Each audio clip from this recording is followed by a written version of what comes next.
हा चला इकडे लक्ष द्या आता, कुणीच बोलायचं नाही. आपण काय बघतोय? जनरल नॉलेजचं क्वेश्चन. आपल्याला चाललंय की आपण काय बघितलंय? ताजमहल बघायला होतं ना. ताजमहल कुणी बांधला? लाल किल्ला. ताजमहल आधी सांग, ताजमहल कोण बांधला ते सांग. शहाजहान बांधला. कोणासाठी बांधला? मुमताज साठी बांधला. ठीक आहे.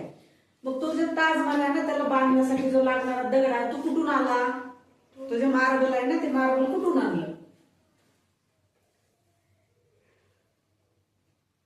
ताजमहल बांधण्यासाठी किती वर्ष कालावधी लागला? 22 वर्ष. किती वर्ष लागले? 22 वर्ष लागले. आणि त्या 22 वर्ष दररोज किती कामगार कामाला होते तिथं? 20,000. किती?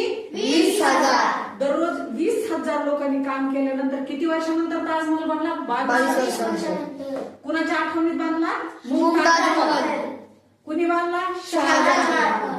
आणि त्याला बांधण्यासाठी लागणारं जे मार्बल आहे किंवा दगड आहे ते कुठून आलं? राजस्थानहून आलं. तिथल्या मकराना नावाची तिथली जी आहे खान आहे ते राजस्थानच्या तिथून आलं. ते जे मार्बल आहे, दगड जे आहे, ताजमहल बांधण्यासाठी ते राजस्थानहून आलं. कुठून आलं? राजस्थान. राजस्थानचं जुनं नाव काय आहे माहितीये का कुणाला?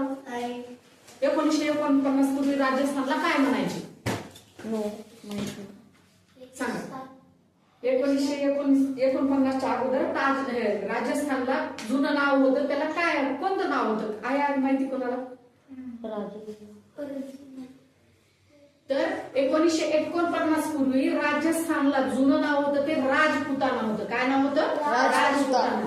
राजस्थान हे भारतातलं क्षेत्रफळाने सगळ्यात मोठं राज्य आहे. कसं आहे?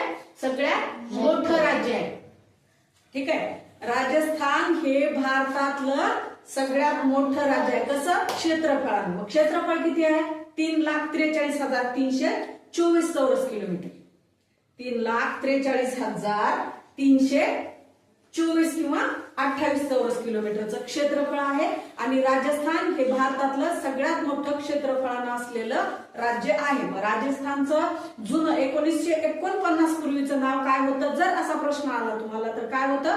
राजपुताना. राजपुताना. हा, काय नाव होतं? राजपुताना.